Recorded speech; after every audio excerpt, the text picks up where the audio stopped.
Good evening. This is the Elliott Wave update for the NASDAQ 100 for Thursday, August 4th, 2022.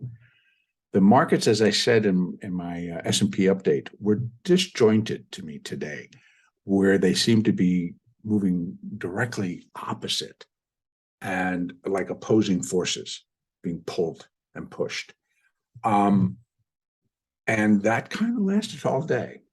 Now, in the meantime, the markets continue to march along to complete their current rally phase.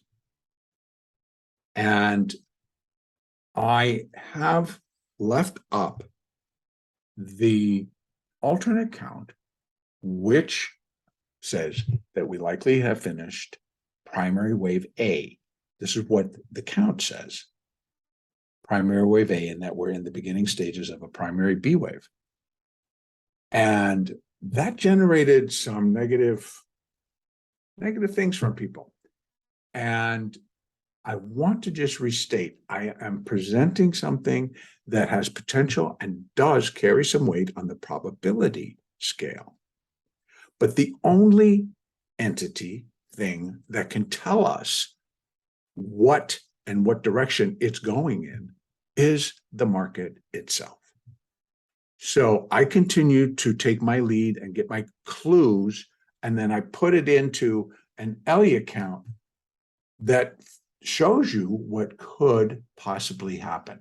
And I do it going in both directions. So in other words, a primary B wave could be finishing the A and then going to its corrective portion. The other alternate count suggests that this is not even close to being the finishing point for an intermediate C wave, but yet it's only minor wave 1, which puts this in a minor 2 position, not breaking any rules in Elliott. And what would come next would be a minor 3rd wave, which should then suggest it'll be very hard and fast drop, so that there would never be a mistake of what it was. So that is what I'm talking about. And I am not saying which is in yet because the market hasn't told me, but I will tell you that I'll recognize it, which is why I talk about it in the manner in which I do. So that when and if it does occur, you'll go, I recognize that. That's what he was talking about. And look, it's doing exactly that. I think I'll sell, or I think I'll buy. I'm going with this, because that would be the expectation. So make money, trade.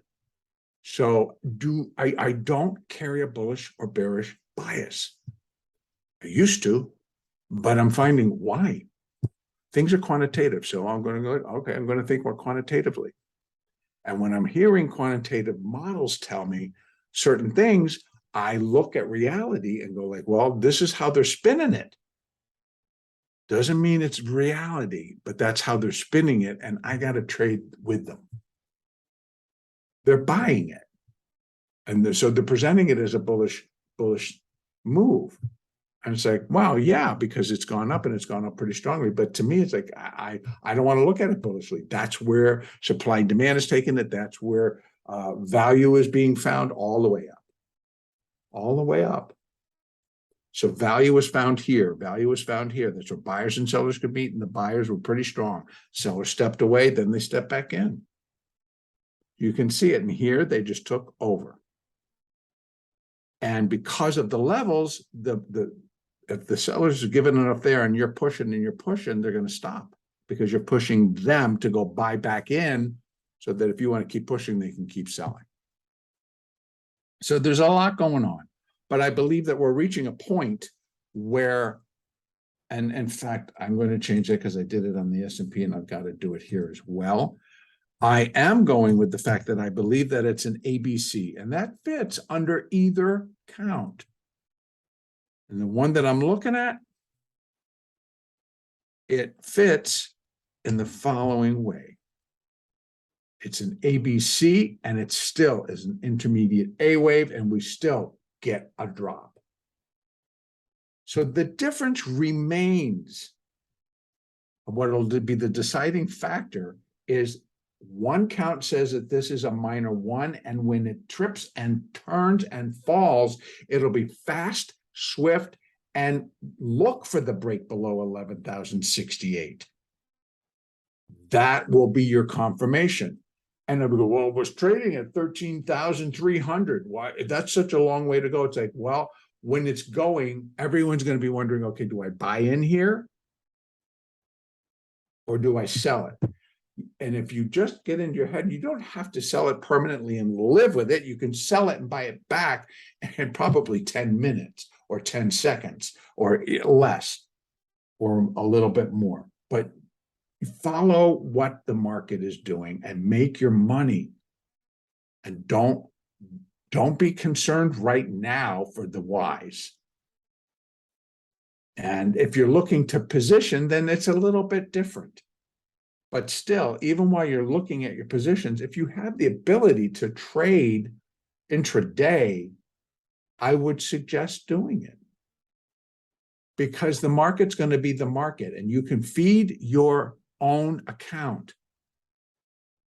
You know, if you're sitting in a position and the position favors higher numbers and you start going down, I would probably play the downside while I held that position to balance out what likely may happen. Now, back to the NASDAQ. We did manage to push to a slight new high. So I'm going off the daily. So again, A, B, 1, 2, 3, 4. Wow. Nice extensions, by the way, as well. I'm going to go to the 4-hour and I'm going to open it up from here.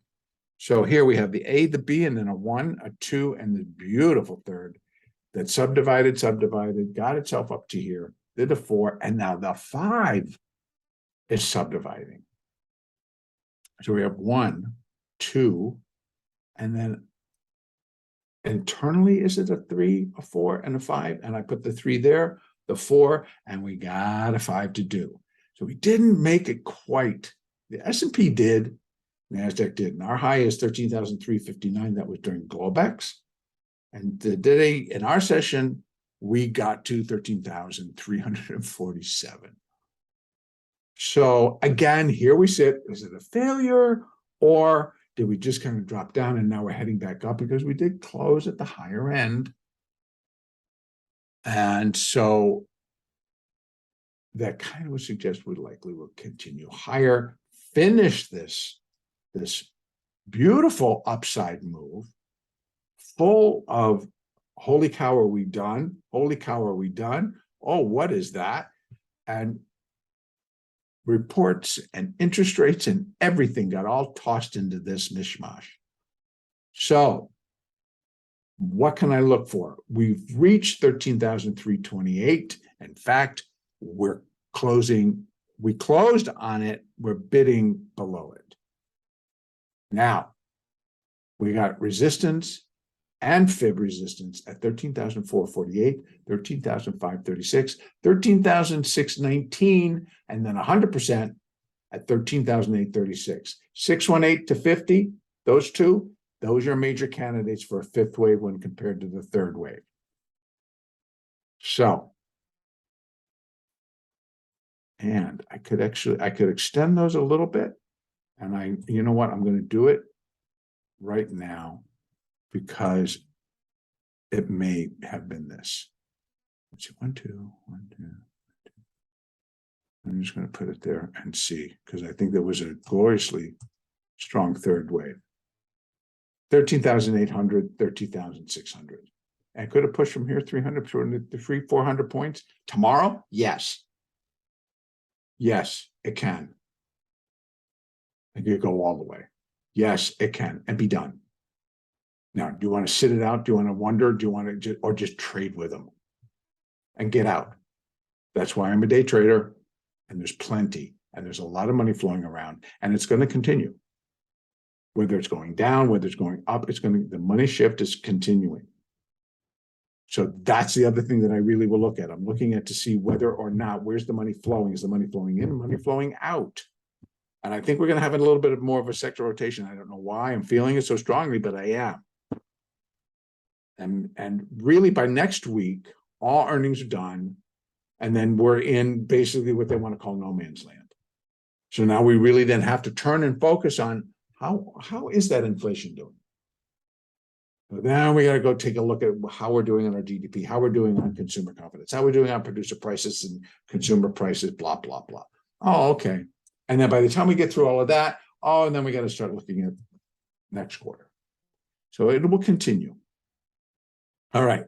So I am going to leave it there. I'm expecting upside. If we start to break, folks, and it is like that's a completion point, there will be an initial rejection. It'll slip and slide all the way back, likely hold, and the market will close, and then we'll see the balance of it when we get started again that Sunday and next Monday. Leaving it right there. Our next update will be on Sunday, the 7th of August.